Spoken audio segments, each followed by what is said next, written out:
In the frostbitten winter of 1903, in a cramped tenement building on Salem Street in Boston's North End, a social worker named Eleanor Hutchkins discovered something that would haunt the Massachusetts Department of Public Welfare for decades to come.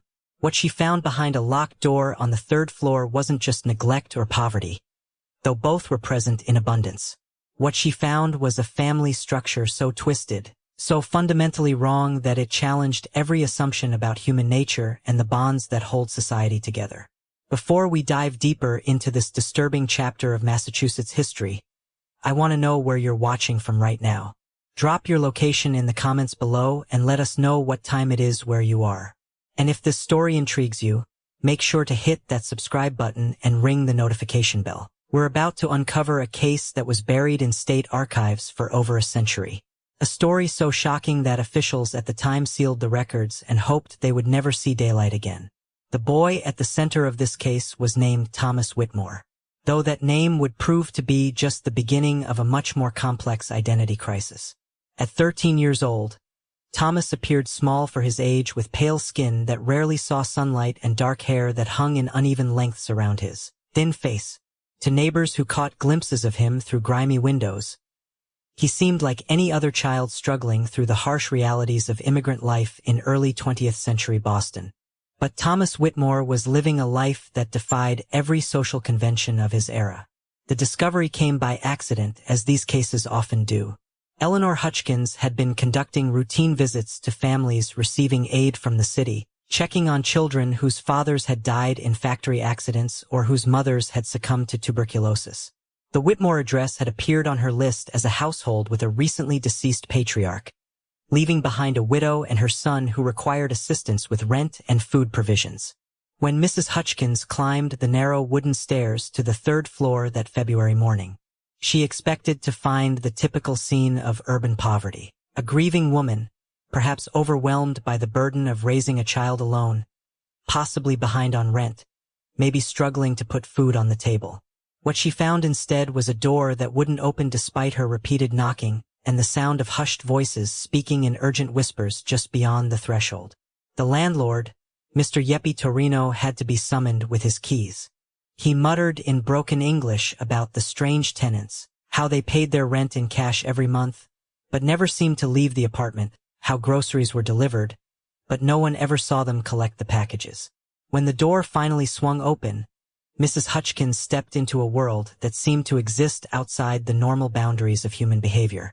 The apartment consisted of 2 small rooms and a kitchen barely large enough for one person to stand in comfortably. The windows were covered with heavy blankets, blocking out most of the natural light. Candles provided the only illumination, casting flickering shadows across walls that were covered with newspaper clippings and hand-drawn maps of Boston streets. But it wasn't the dim lighting or the cluttered living conditions that made Mrs. Hutchkins' blood run cold. It was the woman and boy sitting at a small wooden table holding hands like husband and wife. The woman introduced herself as Mrs. Catherine Whitmore, widow of the late James Whitmore. She appeared to be in her mid-40s with graying hair pulled back severely and wearing a black dress that had seen better days. Her demeanor was calm, almost serene, as if entertaining unexpected visitors was a pleasant surprise rather than an intrusion. The boy beside her, she explained, was her son, Thomas, though the way she spoke about him and touched his hands suggested a relationship far more intimate than that between mother and child. Mrs. Hutchkins, trained to observe family dynamics and detect signs of abuse or neglect, immediately recognized that something was profoundly wrong with this household. Thomas sat perfectly still throughout the initial conversation, his eyes never leaving his mother's face, as if waiting for permission to speak or move. When he did talk, his voice carried an odd formality that seemed unnatural for a 13-year-old boy. The conversation that followed would be documented in Mrs. Hutchkins' report filed 3 days later with her supervisor at the Department of Public Welfare. The report, discovered in 1987 during a renovation of the state office building, provides the only contemporary account of what investigators found in that cramped apartment on Salem Street. According to Mrs. Hutchkins' notes, Catherine Whitmore explained that her husband James had died 6 months earlier from pneumonia. Since his death, she had been living alone with Thomas, who she described as her greatest comfort during this difficult period. She spoke about Thomas in language that seemed inappropriate for a mother discussing her son, referring to him as her companion, her protector, the man of the house who had stepped up to fill the void left by his father's passing. Thomas, when questioned directly, responded with answers that seemed rehearsed. He explained that he had taken on his father's responsibilities, that he cared for his mother in every way a husband should care for his wife. When Mrs. Hutchkins asked about school, Thomas replied that his education came from his mother, who taught him everything he needed to know about being a proper man and provider. The physical evidence in the apartment told a story that words could not fully capture. There was only one bed, a double mattress in the back room where both Catherine and Thomas clearly slept together. Their clothing was intermixed in a single wardrobe and personal items were shared in a way that suggested complete domestic integration. Most disturbing were the photographs displayed on a makeshift mantelpiece. Images of Catherine and Thomas posed together like wedding portraits, his arm around her waist, both smiling at the camera with expressions of domestic contentment. Mrs. Hutchkins also discovered a collection of letters, hidden in a wooden box beneath the bed. These letters, written in Thomas's careful handwriting, were addressed to his mother, but read like love letters from a devoted husband. They spoke of his commitment to caring for her, his promises to never leave her side, his gratitude for the love and affection she provided in return. The language was flowery and romantic in a way that seemed impossible for a 13-year-old to compose independently. When Mrs. Hutchkins attempted to speak with Thomas privately, Catherine became agitated and insisted that she needed to remain present for any conversation involving her son. She explained that Thomas became nervous and confused when separated from her, that their bond was so strong that being apart caused him genuine distress. This explanation was supported by Thomas's visible anxiety when Mrs. Hutchkins suggested they step into the hallway for a private conversation. The investigation that followed would reveal layers of psychological manipulation and abuse that challenged the limited understanding of child development available to social workers in 1903. Catherine Whitmore, it emerged, had been systematically grooming her son from early childhood to serve as a replacement for her deceased husband. The process had been so gradual and complete that Thomas genuinely believed his role as both son and spouse was natural and appropriate. Neighbors, when finally questioned, provided disturbing additional details about the Whitmore household. Mrs. Rosa Benedetto, who lived in the apartment directly below, reported hearing sounds through the thin floors that suggested intimate relations between the mother and son. Mr. Patrick Ollie, whose window faced the Whitmore apartment across the narrow courtyard, had occasionally seen them through gaps in the blanket-covered windows, observing behavior that he described as more appropriate between married couples than family members. The case became even more complex when investigators discovered that James Whitmore, the supposedly deceased husband and father, had never existed in any official capacity. There were no death records, no employment history, no immigration documents. Catherine Whitmore had created an entire fictional identity for her husband, complete with fabricated stories about his life and death, all to maintain the illusion of a normal family structure while pursuing her twisted relationship with her son. The deeper investigators dug into Catherine Whitmore's background, the more disturbing the picture became. Birth records showed that Thomas had been born not in Boston, but in a small farming community outside Worcester, where Catherine had lived as an unmarried woman working as a seamstress in a textile mill. There had never been a James Whitmore. Thomas was the product of what polite society termed an unfortunate circumstance, though Catherine had told a different story to everyone who would listen. According to mill workers who remembered her, Catherine had spoken obsessively about finding the perfect husband, someone who would never abandon her, never betray her, never choose another woman over her. When Thomas was born, she had initially planned to give him up for adoption. But something changed during those first weeks of his life. Fellow boarders at the rooming house where she lived reported that Catherine began speaking about Thomas as if he were already grown, referring to him as her little man, her future protector, the one person who would never leave her side. The psychological conditioning had begun almost immediately. As Thomas learned to walk and talk, Catherine had systematically eliminated any influences that might have taught him appropriate family boundaries. She kept him isolated from other children, claiming they would corrupt his pure nature. She refused to allow him to attend school, insisting that she could provide all the education he needed. Most importantly, she had gradually introduced physical intimacies under the guise of maternal affection, normalizing inappropriate contact until Thomas had no understanding that their relationship violated fundamental social and moral laws. Dr. Nathaniel Morrison, one of the few psychiatrists practicing in Boston at the time, was called in to evaluate Thomas after his removal from the apartment. Dr. Morrison's report, written in the careful language of early 20th century medical practice, described a child whose psychological development had been so thoroughly distorted that he genuinely could not comprehend why authorities considered his living situation problematic. Thomas displayed what Dr. Morrison termed complete emotional dependency on his mother, becoming physically ill when separated from her for more than a few hours. He had no concept of age-appropriate relationships, no understanding of personal boundaries, and no ability to form connections with peers. When asked about his future, Thomas spoke only of caring for his mother until death parted them, using phrases that sounded like marriage vows rather than filial duty. The boy's education had been carefully curated to support his role as surrogate husband. Catherine had taught him to read using romantic poetry and love letters. His arithmetic lessons focused on household budgeting and managing domestic expenses. His knowledge of history and geography was limited to information that Catherine deemed relevant to their shared life together. He knew nothing of childhood games, had never heard fairy tales or stories appropriate for children his age, and had been systematically denied any exposure to normal family structures that might have shown him alternatives to his situation. Physical examination revealed evidence of long-term abuse that had escalated as Thomas matured.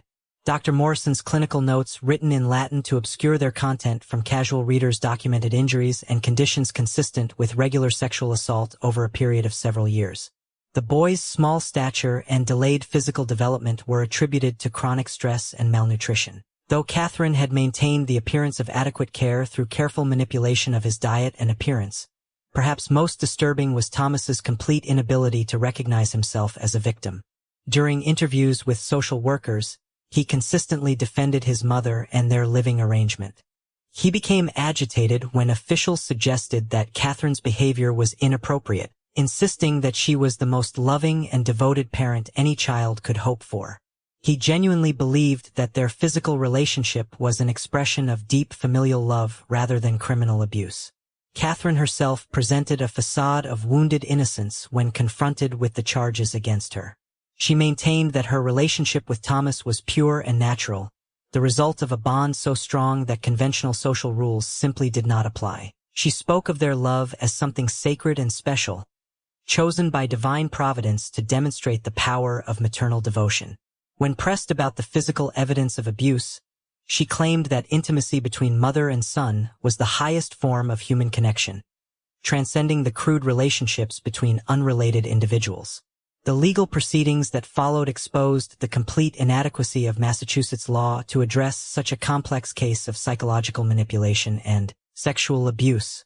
In 1903, the state had limited statutes dealing with child welfare, and most focused on obvious physical neglect or abandonment rather than the subtle psychological warfare that Catherine had waged against her son's developing mind. Prosecutors struggled to define Catherine's crimes within existing legal frameworks.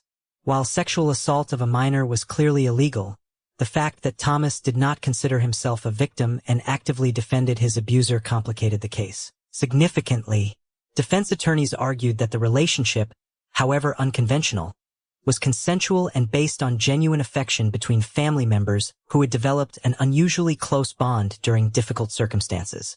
The courtroom proceedings became a spectacle that drew crowds of curious onlookers eager to witness what newspapers called the most shocking family scandal in Massachusetts history. Catherine appeared daily in the same black dress she had worn during Mrs. Hutchins' initial visit, maintaining her composure and dignity, even as prosecutors detailed the extent of her manipulation and abuse. Thomas, when called to testify, broke down repeatedly, not from shame or recognition of wrongdoing, but from distress at being forced to discuss private family matters in public. Judge Harrison Blackwood, presiding over the case, found himself navigating uncharted legal and moral territory. The evidence clearly showed that Catherine had systematically groomed her son for an inappropriate relationship that violated both law and social convention. Yet, The boy's apparent willing participation and genuine emotional attachment to his mother raised questions about culpability and consent that the legal system was unprepared to address. The medical testimony provided by Dr. Morrison proved crucial in establishing the psychological dynamics of the case. He explained to the court that Thomas's apparent consent was meaningless because his capacity for informed decision-making had been deliberately destroyed through years of manipulation. The boy had been conditioned from infancy to view his role as both son and spouse as natural and desirable, making him incapable of recognizing the abuse he had suffered. Dr. Morrison's expert opinion helped establish a legal precedent that would influence child welfare cases for decades to come. He testified that children could be psychologically coerced into accepting inappropriate relationships through systematic manipulation of their understanding of normal family dynamics. This concept, revolutionary for its time, provided the framework for prosecuting Catherine despite Thomas's apparent cooperation with the abuse. The case also revealed the broader failures of Boston's social support systems. Multiple neighbors had witnessed or suspected inappropriate behavior in the Whitmore household, but none had reported their concerns to authorities. The isolation that Catherine had imposed on Thomas was possible only because the community had failed to take responsibility for protecting vulnerable children from predatory adults, even when those adults were family members. The prosecution's case against Catherine Whitmore hinged on proving that what appeared to be a consensual relationship was actually the result of calculated psychological manipulation spanning more than a decade. District Attorney William Hartwell assembled a team of investigators who worked tirelessly to reconstruct the timeline of Thomas's conditioning, interviewing former neighbors, mill workers, and anyone who had encountered the pair during their years of isolation. What emerged from these interviews painted a picture of systematic preparation that began when Thomas was barely old enough to walk. Mrs. Agnes Sullivan, who had worked alongside Catherine at the textile mill in Worcester, recalled conversations where Catherine spoke about molding Thomas into the perfect companion. She had described her plans to ensure that Thomas would never want to leave her, never be tempted by other relationships, never questioned the special bond they shared. The evidence showed that Catherine had carefully orchestrated every aspect of Thomas's development to serve her ultimate goal. She had deliberately kept him physically small and dependent by controlling his nutrition, providing just enough food to maintain basic health while ensuring he remained childlike in appearance. This physical manipulation served multiple purposes, making Thomas appear younger than his actual age while also reinforcing his dependence on her for basic survival needs. Catherine's educational program for Thomas had been designed not to prepare him for independent adult life, but to reinforce his role as her devoted partner. She taught him to cook her favorite meals, to massage her feet after long days, to anticipate her needs and moods with the attentiveness of a devoted husband. She had systematically replaced normal childhood experiences with adult responsibilities that blurred the boundaries between filial duty and spousal obligation. The psychological conditioning had been reinforced through careful control of Thomas's understanding of the outside world. Catherine had told him stories about the cruelty and corruption that existed beyond their apartment, painting their isolated life together as a sanctuary from a hostile and dangerous society. She convinced him that their love was so pure and special that others would be jealous and try to destroy it if they discovered the truth about their relationship. Investigators discovered that Catherine had created elaborate fantasies about their future together, describing plans for them to move to a remote location where they could live openly as husband and wife without fear of interference from narrow-minded authorities. She had shown Thomas newspaper clippings about couples who had overcome social prejudice to find happiness together, carefully editing out any details that might have helped him recognize the inappropriate nature of their situation. The physical evidence collected from the apartment revealed the extent to which Catherine had constructed a complete alternate reality for her son. Among her possessions were dozens of photographs that had never been displayed. Images of Thomas at various ages posed in increasingly intimate positions with his mother. These photographs documented the gradual escalation of their physical relationship, showing how Catherine had normalized inappropriate contact by introducing it slowly over many years. More disturbing were the journals that Catherine had kept throughout Thomas's childhood, detailed records of his responses to various forms of conditioning and manipulation. She had documented his emotional reactions to different types of physical contact, noting which approaches were most effective in maintaining his compliance and affection. The journals read like scientific observations, clinical notes on an experiment in human behavior modification that had been conducted over more than a decade. Dr. Morrison's continued evaluation of Thomas revealed the profound psychological damage that had resulted from years of systematic abuse.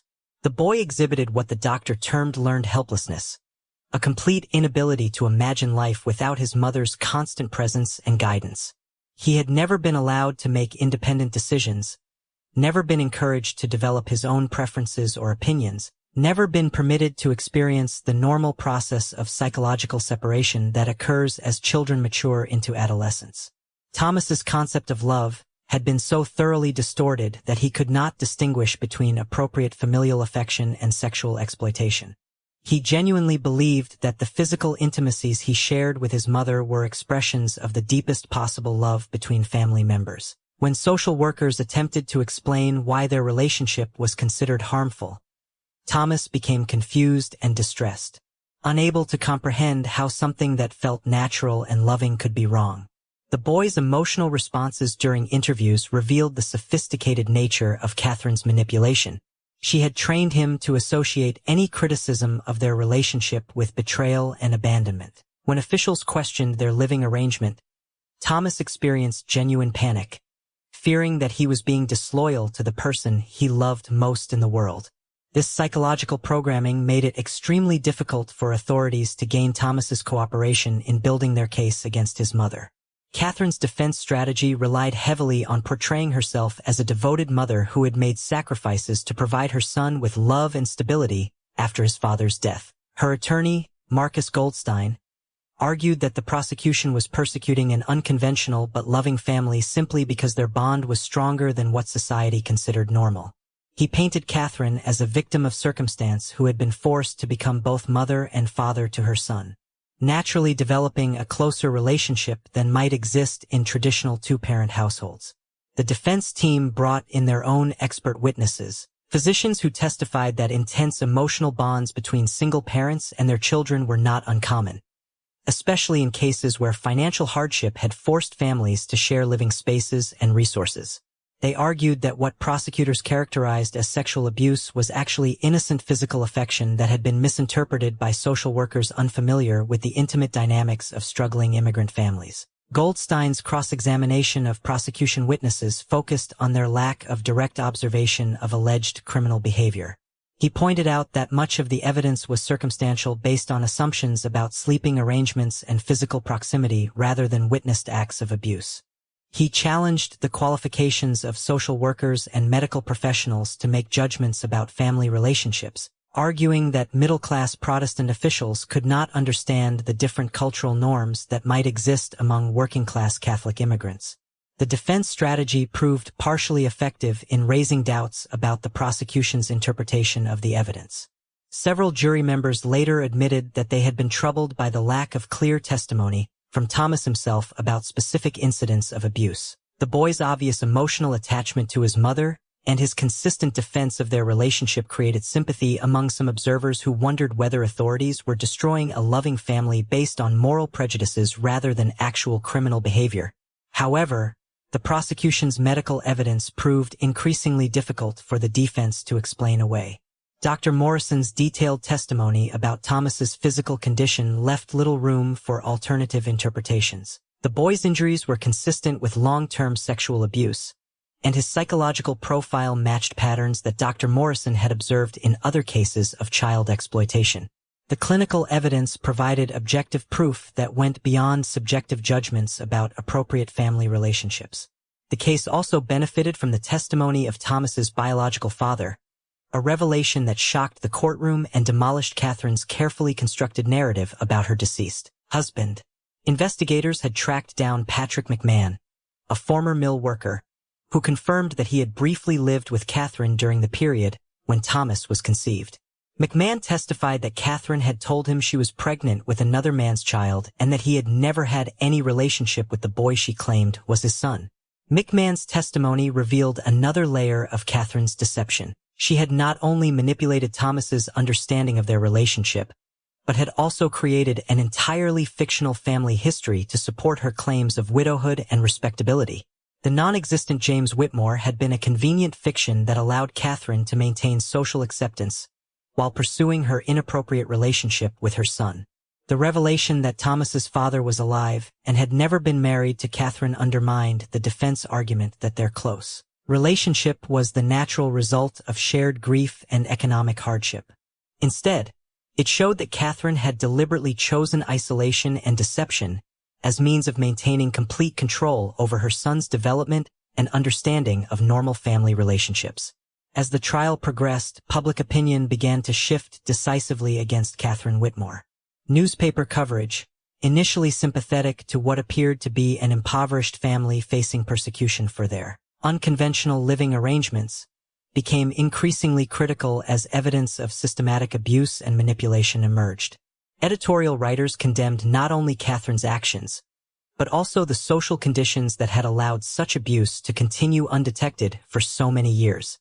The case sparked broader discussions about child welfare and the responsibilities of communities to protect vulnerable minors from exploitation. Reform advocates used the Whitmore case to argue for expanded social services, mandatory education laws, and stronger legal protections for children who might be suffering abuse in their own homes. The shocking nature of Catherine's crimes had exposed significant gaps in Massachusetts's ability to identify and intervene in cases of child endangerment. Religious leaders also weighed in on the case, with Catholic priests and Protestant ministers alike condemning Catherine's perversion of maternal love and calling for stricter oversight of families receiving public assistance.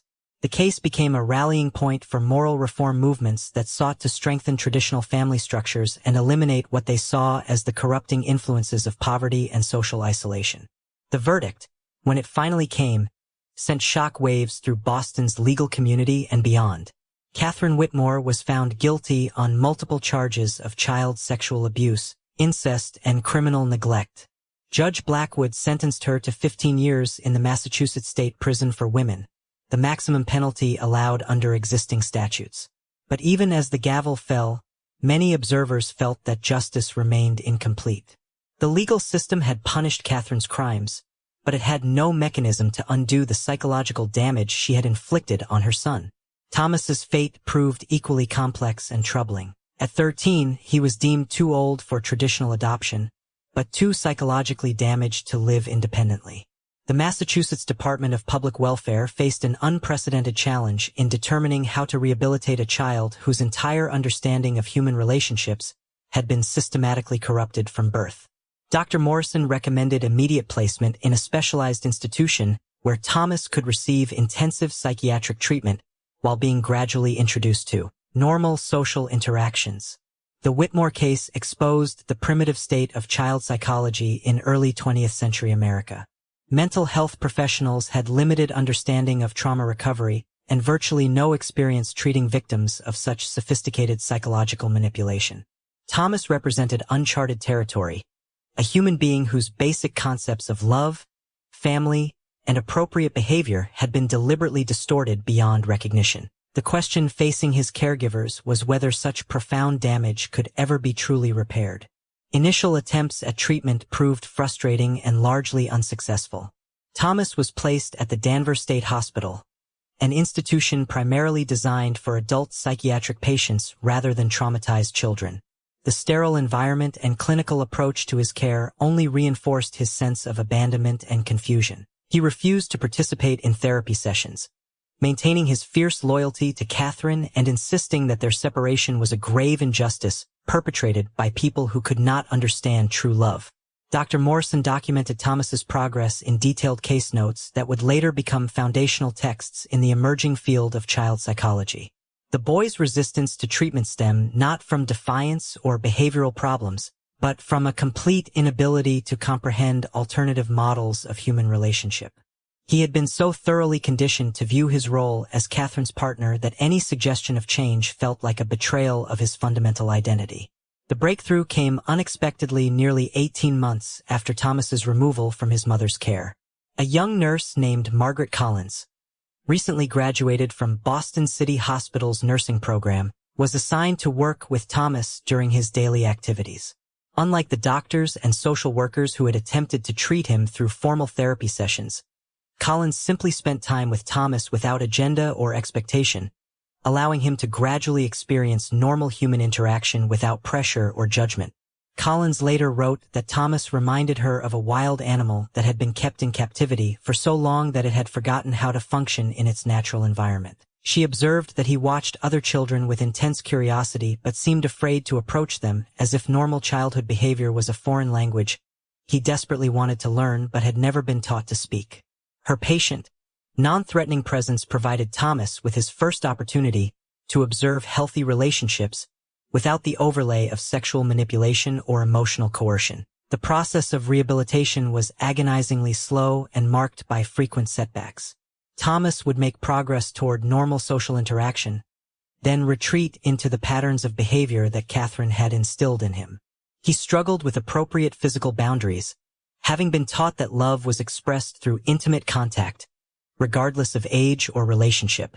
He had difficulty forming friendships with peers because he had been conditioned to view all relationships through the lens of romantic partnership. Educational assessments revealed that while Thomas possessed above-average intelligence, his knowledge was severely limited by Catherine's selective teaching methods. He could recite romantic poetry from memory, but had never heard of basic historical events. He understood complex emotional dynamics, but could not perform simple arithmetic. His education had been carefully curated to serve Catherine's purposes rather than prepare him for independent adult life. The most challenging aspect of Thomas's recovery involved helping him develop a new understanding of his own identity. Catherine had systematically erased the boundary between his role as her son and her partner, creating a psychological fusion that left Thomas unsure of who he was as an individual.